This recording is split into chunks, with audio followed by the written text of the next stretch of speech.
Bonjour à tous et bienvenue pour ce nouveau podcast du Padre Blog, ici le Père Jean-Baptiste, bienvenue. Et aujourd'hui je voudrais parler avec vous de cette fameuse phrase de Jésus « Quand ton frère te frappe sur une joue, tends-lui l'autre joue ». Une phrase que nous connaissons bien et qui reste pourtant difficile à comprendre, surtout juste après des attentats islamistes. Alors je ne sais pas trop comment vous vous sentez depuis le triple assassinat de la basilique de Nice. Perso, je dois vous avouer que dans ma prière, j'ai vu apparaître de nouvelles distractions. Vous voyez, je suis là, assis tranquillement, et puis tout d'un coup, je vois surgir la pensée suivante. Là, si un terroriste entrait, avec quoi est-ce que je me défendrais? Avec quoi je pourrais protéger ceux qui sont là? Et je me mets à chercher tous les objets autour de moi qui pourraient me servir d'armes, plus ou moins létales, depuis les tabourets du cœur que je balancerais sur l'agresseur, jusqu'au pic du cierge pascal qui ferait vraiment une bonne baïonnette, depuis les extincteurs qui pourraient l'enfumer, le désorienter, jusqu'à l'encensoir qui serait une bonne masse d'armes. Bref, je me retrouve avec des pensées bizarres, avec ces mouvements de violence à l'intérieur de moi-même, et avec cette phrase de Jésus, « tendre l'autre joue », et je ne sais pas trop quoi faire avec tout ça. Comment assumer la violence qui monte en nous quand on est agressé? Comment se préparer au mieux à répondre à la violence? Que signifie, au fond, cet appel à la non-violence de Jésus? Est-ce qu'on peut dire que Jésus était un non-violent à la manière de Nelson Mandela ou de Martin Luther King? Pour répondre à toutes ces questions, je vous propose d'abord deux événements de la vie de Jésus qui sont, il me semble, vraiment significatifs. Le premier, c'est la furie du Seigneur au temple de Jérusalem, quand il voit que la maison de son Père est remplie de vendeurs et de changeurs. Saint Jean nous raconte dans l'Évangile: se faisant un fouet de cordes, il les chassa tous du temple, et les brebis, et les bœufs. Il répandit la monnaie des changeurs, il renversa leur table, et aux vendeurs de colombes il dit « Enlevez cela d'ici, ne faites pas de la maison de mon père une maison de commerce ». C'est quand même, il faut le dire, une scène que je trouve délicieuse. Il faut imaginer le bazar que ça a dû être. Je ne sais pas si vous avez déjà vu un troupeau de brebis en panique. Ajoutez aux brebis qui bêlent en courant les bœufs désorientés qui meuglent à la mort. Et en dessous des sabots, les pièces d'or, les pièces d'argent qui tombent, qui roulent par terre, qui chutent dans les égouts, et les changeurs qui essayent de rattraper leurs biens et qui se font piétiner par les bêtes. Quel beau bazar ça a dû être. Quelle belle colère, quelle belle énergie. C'est beau, je trouve, vraiment, de voir le Fils de Dieu faire quelque chose de bien, avec un sentiment encombrant comme la colère. Quelque chose de bien parce qu'il reste maître de ce qui se passe dans son cœur, parce qu'il reste capable de faire une différence entre les personnes. Il y a les changeurs qui sont les pires, et ils ont tout perdu puisqu'une fois que l'argent sans odeur a roulé par terre, on ne sait plus à qui il est.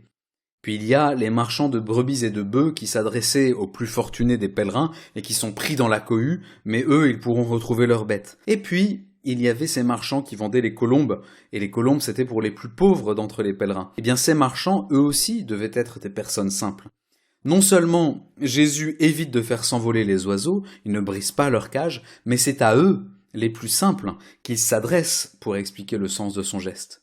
Le temple, les amis, c'est sacré, c'est la maison de Dieu, alors sortez. Donc vous voyez, avec ce premier passage, on a la preuve qu'être non-violent, ça n'est pas du tout la même chose que ne pas éprouver de sentiments ou d'émotions. Être non-violent à la manière de Jésus, c'est éprouver des sentiments qui, eux, sont violents à l'intérieur de nous-mêmes, mais savoir utiliser leur énergie, cette énergie qu'ils nous donnent, pour travailler à la croissance du bien dans la situation qui est devant nous. Pour le dire à la manière d'un slogan, être doux, ça n'est pas être mou. Et quand le Seigneur nous dit « Mettez-vous à mon école car je suis doux et humble de cœur », il ne nous demande pas de devenir gentils. Ça, c'était pour le premier événement. Le deuxième événement, c'est ce qui se passe au moment de l'arrestation de Jésus. Saint Jean raconte que Judas, menant la cohorte et des gardes détachés par les grands prêtres et les pharisiens, vient là, avec des lanternes, des torches et des armes. Alors Jésus, sachant tout ce qui allait lui advenir, sortit et leur dit « Qui cherchez-vous » Ils lui répondirent « Jésus de Nazareth ». Il leur dit « C'est moi ». Quand il leur eut dit « C'est moi », ils reculèrent et tombèrent à terre. Je trouve ce moment fascinant. On est à la frontière de la passion, de ces heures terrifiantes où le Christ va subir la torture, l'humiliation, l'injustice, l'abandon de ses amis, les souffrances terribles de la crucifixion. La passion, et c'est d'ailleurs le même mot, c'est d'abord l'expérience d'une grande passivité.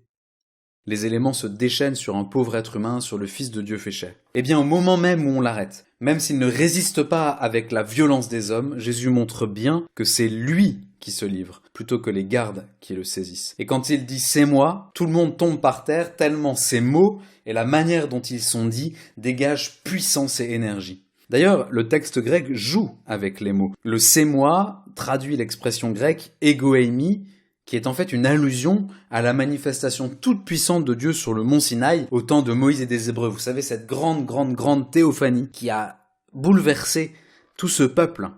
Sur la montagne, Dieu dit « Mon nom est « Je suis ». C'est moi. Je suis celui qui est. Bref, l'arrestation de Jésus, c'est tout sauf une scène de passivité, sans pour autant devenir une scène de violence. Jésus se livre tout en manifestant qui il est, et les gardes qui le lient savent parfaitement que la toute-puissance de cet homme aurait pu les détruire. Ils en ont fait l'expérience, et c'est certainement avec stupeur et tremblement qu'ils le conduisent jusqu'à la maison du grand prêtre. Alors, pour tendre l'autre joue, je crois qu'il faut avoir fait ce chemin intérieur. Le chemin intérieur qui permet à Jésus de faire tomber tout le monde en disant simplement « c'est moi ». Tendre l'autre joue, ça n'est jamais un aveu de faiblesse. C'est tout au contraire la démonstration d'une force intérieure qu'on choisit de maîtriser et de ne pas employer pour la violence ou pour détruire les ennemis. On pourrait faire un malheur, mais on ne le fait pas.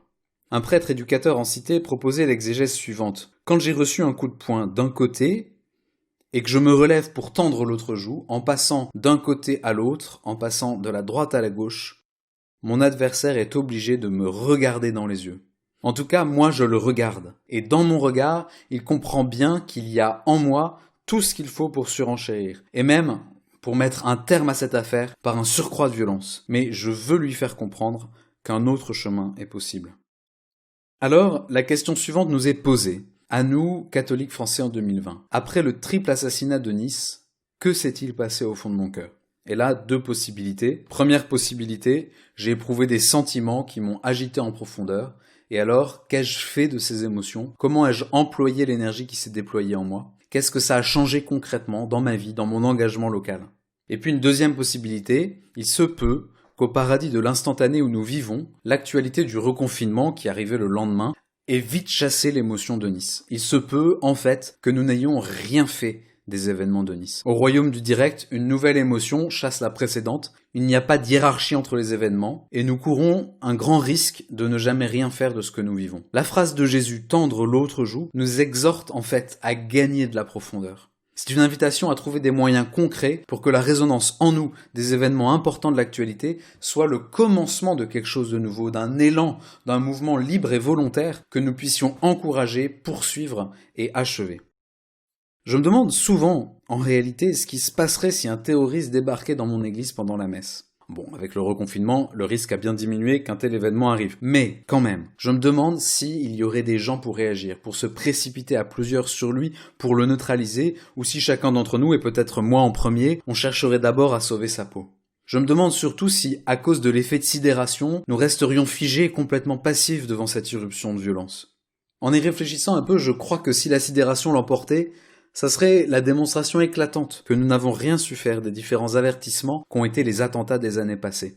On est sidéré quand on n'a rien anticipé, et on n'anticipe rien quand par manque de profondeur, par anesthésie médiatique, par paresse intellectuelle, on laisse passer les occasions de faire grandir en soi et chez les autres la force qui est celle du Christ, une puissance qui sait assumer la colère, qui sait l'employer à bon escient, sans naïveté et sans superficialité. En fait, que ce soit par certaines homélies ou dans les stéréotypes que véhiculent les médias, il y a une manière de se référer aux paroles de Jésus qui contribue à cette anesthésie générale dans laquelle nous nous trouvons. On peut dire, oui, bien sûr, que Jésus prône la non-violence. On peut dire qu'il faut tendre l'autre joue, on peut inviter à pardonner ses ennemis. Mais si ces discours ne nous aident en rien à faire quelque chose des émotions qui nous traversent, en particulier la colère et la tristesse, si nous ne savons pas incarner la parole du Seigneur à l'intérieur de l'épaisseur de l'humain, des tripes, des sentiments avec toutes leurs ambiguïtés, alors nous parlons en vain. Et nos références à l'évangile font mentir Jésus. Lui, il était puissant dans ses œuvres, mordant dans son verbe, hospitalier à toutes les émotions du cœur, et aussi les plus encombrantes. Il nous a montré comment les vivre et comment en vivre pour devenir comme lui doux, humble et miséricordieux, sans être pour autant le gentil, barbu, babacool, légèrement efféminé qu'on essaye parfois de nous vendre. Selon moi, le meilleur exemple de cet équilibre, récemment, c'est le père Hamel. Tout le monde se souvient de ce vieux prêtre de 86 ans qui a été assassiné dans son église à Saint-Étienne-du-Rouvray. 2016, c'était il y a 4 ans. C'était la première fois depuis la Révolution française qu'en France un prêtre était tué dans son église. Et au moment où Jacques Hamel tombe sous les premiers coups de couteau de son bourreau, et souvenons-nous, il en a reçu 18 des coups de couteau, le vieux prêtre, de toutes ses forces, essaye de repousser son assaillant en lui envoyant des coups de pied, et il criait « Va-t'en Satan, va-t'en Satan ». Alors, oui, il est mort. Mais s'il avait pu, il aurait empêché le terroriste de le tuer. Il est mort, mais pas dans la passivité d'une brebis qu'on égorge. Il est mort en homme libre, il est mort en prêtre, en dénonçant le mal et en résistant à son invasion. Alors pour chacun d'entre nous, tendre l'autre joue, c'est un chemin de crête. C'est un chemin délicat, c'est un chemin d'équilibre. Un chemin qui commence chaque jour, par l'audace avec laquelle nous faisons droit à tous nos sentiments, et aussi à notre colère et à notre tristesse. C'est un chemin qui se poursuit quand nous rejetons la passivité du courant majoritaire qui nous entraîne, et que nous choisissons la créativité et l'activité de ceux qui sont conduits par l'esprit. Nos réactions dans les moments de crise de notre vie, ces moments qui sont devant nous, que nous ignorons encore et que peut-être nous redoutons, ces réactions dépendront pour beaucoup de notre engagement dans ce combat du quotidien, à la rencontre de nos émotions, pour en faire quelque chose. Voilà, c'était ce que je voulais vous dire aujourd'hui. Merci beaucoup d'avoir écouté ce podcast. Continuez à nous poser des questions sur les réseaux sociaux, à réagir, à interagir avec nous et abonnez-vous à nos différents flux pour ne pas manquer nos prochains contenus. Moi, je vous souhaite une bonne journée et je vous dis à bientôt.